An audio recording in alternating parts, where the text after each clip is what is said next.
So the left-hand one here was your before. Yeah. This was what we discussed, obviously the sort of capital Y shape, almost like a reverse Y shape. Hands are nearer your back leg.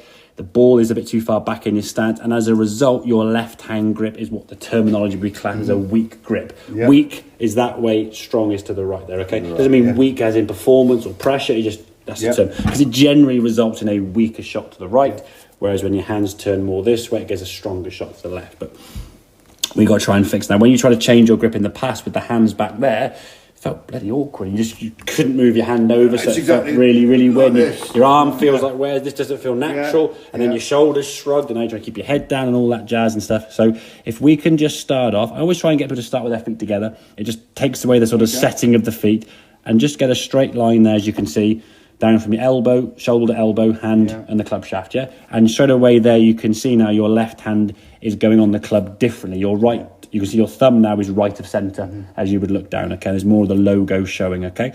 So you build that sequence into your setup, okay? Put the right hand on the grip then underneath. So now because your right hand is lower than your left, your right shoulder's lower than your left, so you're building the nice little sort of spine angle, and then you set your feet around that. Now you instinctively went to here, and then I said further forward, further forward, further forward, further forward, further forward. And you could almost see as you were doing that, a bit more logo now here at address, and the grip, as you can see underneath your left hand, is gone. Look at the difference in the grip. See the difference in your top hand there now, with the visible of the glove? So this bit of black sort of triangle here now is seen, and that's going to square the club face up. And that grip to me just looks a lot more together, more secure, much more control of that club face, and probably more powerful as well, So from there now, you're just making your normal swing. There's a bit of sway off the goal ball. That's not too bad at the moment, but the club comes back to the goal ball nice and square, and we can release through to target. And I think once you get used to that grip and that sequence, so eventually over a couple of sessions, maybe at home even, just practicing this sequence. You haven't got to go to the range and do this. This is why we sort of gone down this route rather than bashing balls on the range. You can go 1, 2, 3, 4, 5 and build that, okay? And then try to do it so your hands aren't here, they're there. So rather than having to do this movement here, that'll just become what you do eventually. So you'll start off with by your left thigh. You can see your hands there by your left thigh. Then when you step your feet, now you do move your arms to the goal, which I give you credit for because you've now moved your arms further right, I guess. But when you built your feet around that, you'll get used to how the hands are. And just as a checkpoint, I say from your eyes there, back of your hand on the inside of your left foot there, just as a reference point. So when you look down, you go, where's my hands big? And what did he say? Okay, inside my left foot, I can see that there as a marker. It gives you somewhere to look for, And then grip pressure, which is probably not talked about enough.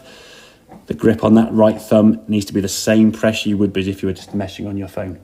You wouldn't be squeezing. Oh, exactly. I mean, you just does that. You're not like squeezing down. If your nails are going red and your knuckles are going white, you're probably a little bit on the tight side. And if when you ever go to the range, you finish and your fingers are sore, you're definitely going to be too tight. So grip that pressure nice and loose. It will give you a lot more control of that club. It's like a wild dog, and you've got to try and grab onto it and hold on to it. Okay.